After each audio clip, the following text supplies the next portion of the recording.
એક ભારત ન્યૂઝમાં આપનું હાર્દિક સ્વાગત છે। ગૌ માતા બચાવો અભિયાનમાં જીવદયાનું એક અનોખું કાર્ય કરતા કુચાવડા ગામના યુવાનો દ્વારા ચકલી દિવસની એક અનોખી ઉજવણી કરવામાં આવી।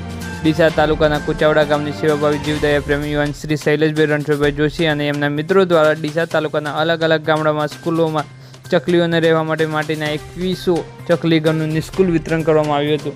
દરેક સ્કૂલમાં વિદ્યાર્થીઓને ચકલીઓનો ઉછેર અને દેખરેખની સમજણ આપી દરેક ઘરે એક ચકલી માળવા અને પીવાનું પાણીનું કુંડું રાખવા અપીલ કરવામાં આવી હતી। આ સેવાકારી કાર્ય ડાંગિયા પ્રાથમિક શાળા, વાઘરોડ પ્રાથમિક શાળા, કોલોની પ્રાથમિક શાળા, દાંતીવાડા મોડર્ન સ્કૂલ, ચૌંડગીરી પ્રાથમિક શાળા અને મવડી પ્રાથમિક શાળામાં ટોટલ 2100 જેટલા માળાનું નિઃશુલ્ક વિતરણ કરવામાં આવ્યું હતું। આ ચકલીઓને બચાવવાનો કાર્યમાં જોશી શૈલેષભાઈ રણછોડલાલ, પિન્ટુભાઈ નારાયણભાઈ જોશી, સૂરજભાઈ વિક્રમભાઈ જોશી, રાકેશભાઈ તખાજી ઠાકોર, કીર્તિભાઈ દુખાજી દરજી, સચિનભાઈ ભાટી, નારાયણભાઈ ઠાકોર, રાકેશભાઈ ઠાકોર આ તમામ મિત્રો સાથે સહકારથી 27,300 રૂપિયાના 2100 ચકલીઓના રહેવા માટે માળાનું નિઃશુલ્ક વિતરણ કરવામાં આવ્યું હતું, જેમાં 7 ગામડાની સ્કૂલ વિદ્યાર્થીઓને ખૂબ જ ઉત્સાહભેર ભાગ લઈને દરેક વિદ્યાર્થીઓને એક ચકલી બચાવવા માટે વિશ્વાસ આપ્યો હતો।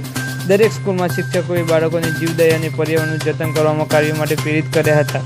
વધુમાં વધુ ગૌ માતા બચાવો અભિયાનના ગૌભક્ત શ્રી વસંતભાઈ દેસાઈ પાવડાસાને જણાવ્યું હતું કે આ શૈલેષભાઈ જોશી દ્વારા દર વર્ષે ઉનાળાની સિઝન પહેલાં ચકલીઓને માળાનું પાણીના કુંડાનું નિઃશુલ્ક વિતરણ કરીને જીવદયાનું એક ઉત્તમ કાર્ય કરી રહ્યા છે।